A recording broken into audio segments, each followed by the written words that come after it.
earliest tests to our evolving democracy came in 1796 with the first contested presidential election. George Washington had declined to serve a third term, and now the world watched anxiously to see if a peaceful transition of power was possible in our young country.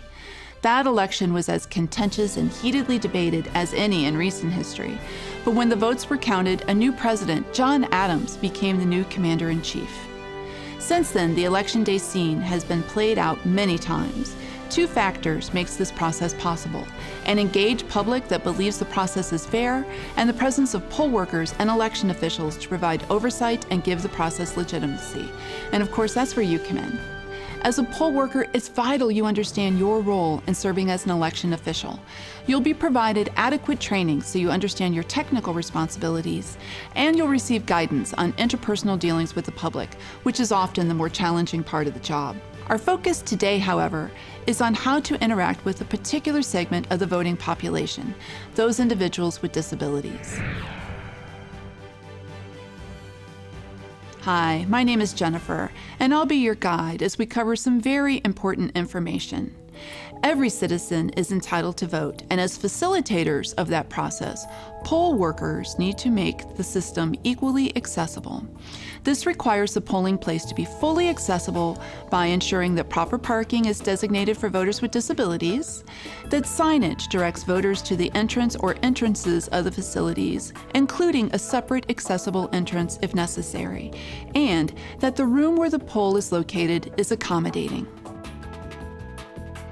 People sometimes feel uncomfortable communicating with voters with disabilities. No one means to be rude or demeaning. However, that's precisely how our actions can be interpreted when we unknowingly engage in inappropriate behaviors. Here are some things to keep in mind when engaging with voters with disabilities. Never make assumptions or decisions about what a person can or cannot do. Not all disabilities are visible or otherwise apparent. Be aware of chemical sensitivities. Some people are allergic or sensitive to strong odors or have respiratory difficulties such as asthma or emphysema. Fumes from cleaning products, air fresheners, or perfume can trigger a severe reaction. It's a good practice to avoid wearing perfume or cologne when working the polls. Speak directly to a person with a disability and not to their companion or interpreter. Respond graciously to a request for accommodation when you're asked. Don't hesitate to ask questions regarding how you can best assist the voter. Questions like, "Do you need assistance?" or "How can I best assist you?" Identify yourself when approaching someone who is visually impaired. Use your normal tone of voice and don't obscure your face. It's possible someone who is deaf or hearing impaired is reading your lips. If an individual needs you to speak up, they'll let you know. Engage in active listening. Fully concentrating on what's being said lets the speaker know you sincerely want to understand his or her situation and how you can best accommodate their needs. Give each individual time to explain their unique situation. Don't jump in during a pause and make an assumption about what they want or need. Make eye contact and smile. If you have trouble understanding someone, ask them politely to repeat themselves. Always ask before you help. If you offer assistance, wait until the offer is accepted. Helpful questions like, "How may I help you? Would you like me to escort you to your booth?" or "Are you familiar with the voting equipment?" This is very important. Many individuals with disabilities take great pride in being able to do things for themselves and may be offended by your presumption that they require assistance. There will be others, however, who will welcome your offer to help. Never assume what a person can or cannot do. When planning the layout of the room, remember to keep paths of travel clear, free of tripping hazards, and wide enough to accommodate wheelchairs. Sometimes individuals will have difficulty concentrating. Loud noises like traffic sounds coming through an open window or a door can be very distracting to these voters, so it's good to minimize noise and visual distraction as much as possible. Poll workers have the responsibility to ensure decorum and a respectful environment. Remind yourself to relax and strive for a calm demeanor. If you're uncomfortable, the voter will be too. Never be afraid to acknowledge your personal inexperience. Everyone appreciates honesty. It really just comes down to this. Just treat everyone equally and with respect, and remember the golden rule: treat others as you would wish to be treated. Everyone should feel welcomed at a polling place and given equal opportunity to cast their vote. Individuals with disabilities are no different, and the election office has provided specially adapted equipment to meet their needs. The Help America Vote Act, or HAVA, requires that voting equipment accessible to individuals with disabilities must be operational at each polling place on Election Day, and failure to comply is considered discriminatory toward those individuals with disabilities. Prepare yourself now to make your neighbors feel welcomed. Always set up the accessible voting equipment provided to your polling place. Just because you've never seen anyone use it doesn't mean that it shouldn't be set up. If you have any questions about the equipment you receive, be sure to ask your county elections official. Remember, as a poll worker, it is your responsibility to understand the voting options and accommodations before they're needed. Every polling place should provide these voting options. Accessible voting devices for those voters who have trouble using a pen or with visual impairments.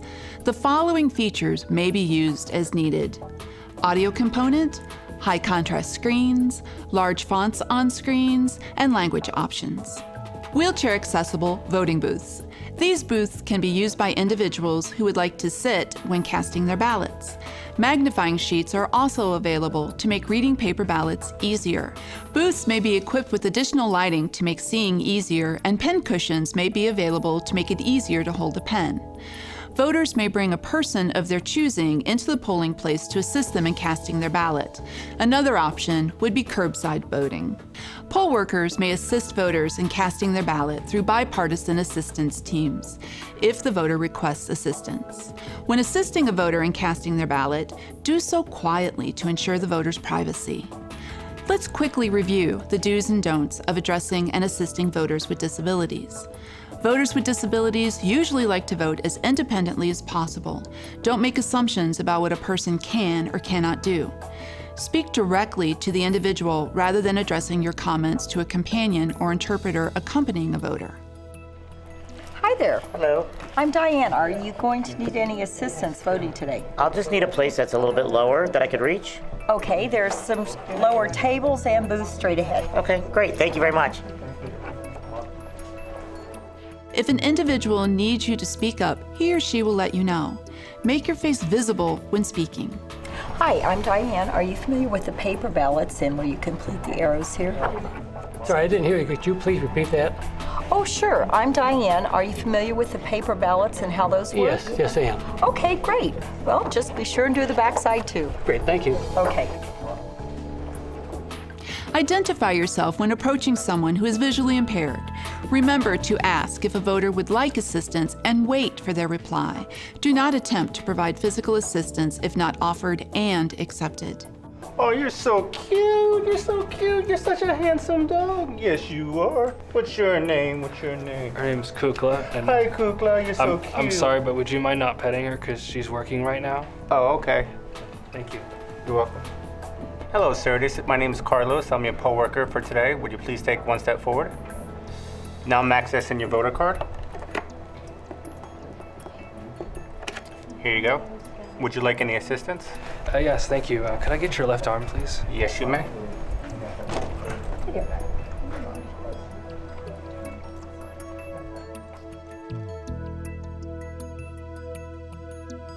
Strive to eliminate tripping hazards, noise, and visual distraction when planning the layout of the room.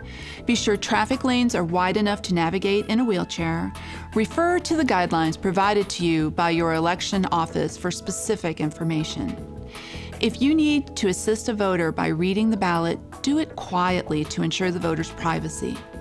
Always set up the accessible voting equipment and understand how it functions and whom it may benefit. Always make sure entrances have proper signage and designated accessible parking. Do all these things with a smile, good eye contact, and active listening. Simply treat each and every voter as you would wish to be treated. Voting is more than just our right as citizens. Voting is also a shared experience which unites us as Americans. Election Day is a time when neighbors come together and everyone's voice is heard. On behalf of the Arizona Secretary of State's office, thank you for your time and your dedication to the democratic process, and especially for treating each and every Arizona voter with respect and kindness.